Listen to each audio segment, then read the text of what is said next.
پرزیدنت تاجیکستان امامعلی رحمان روز 9 ماه سال 2024 در جریان سفرش به مسکو در کرمل با پرزیدنت روسیه ولادیمیر پوتین ملاقات کرد.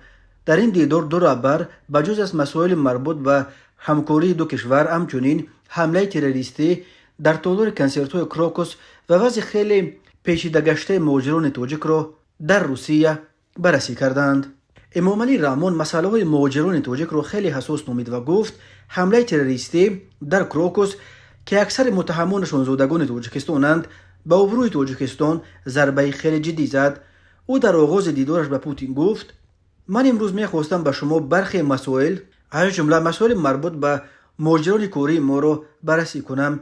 این برای ما موضوع خیلی اساس و یکی از مسائل های اساسی است، چون که سطح رشد دموگرافی در تاجیکستان خیلی بلند بوده. شماره اهالی 25 مرتبه افزوده است.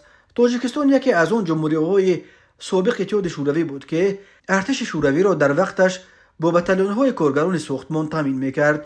در تمام ساختمان‌های کم‌سمانی در همه ساختمان‌های بزرگ تاجیک‌ها کار میکردند و حالا هم کار میکنند.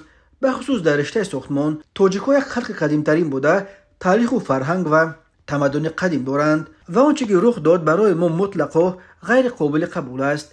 این به آبرو، تاریخ، فرهنگ و عنعنه‌های مردم ما ضربه خیلی جدی زد.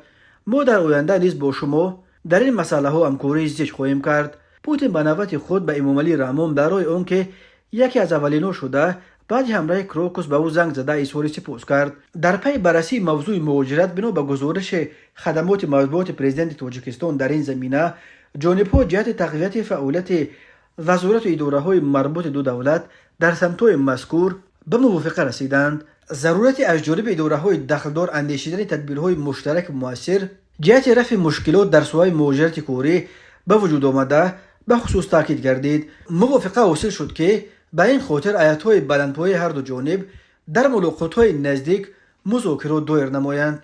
امامعلی رحمان با دعوت پوتین برای اشتراک در نشست غیر رسمی سران اسنگ و چاره‌بینی‌های بخشیده به عید غلبه سفر کرده بود. در چندین روز آخر پوتین و رحمان اینک بار دوم وضع به سر مهاجران تاجیک در روسیه پیش آمده را بررسی می‌کنند.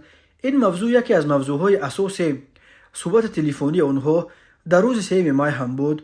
فشارها به مهاجران تاجیک در روسیه بعد حمله خونین تروریستی روز 22 مارس سال 2024 در تالار کنسرت‌های کراکوس سیتی هال در شهر کراسنوگورسک در کنار مسکو وسعت بی‌سابقه گرفته است. این حمله 145 کشته به جا گذاشت.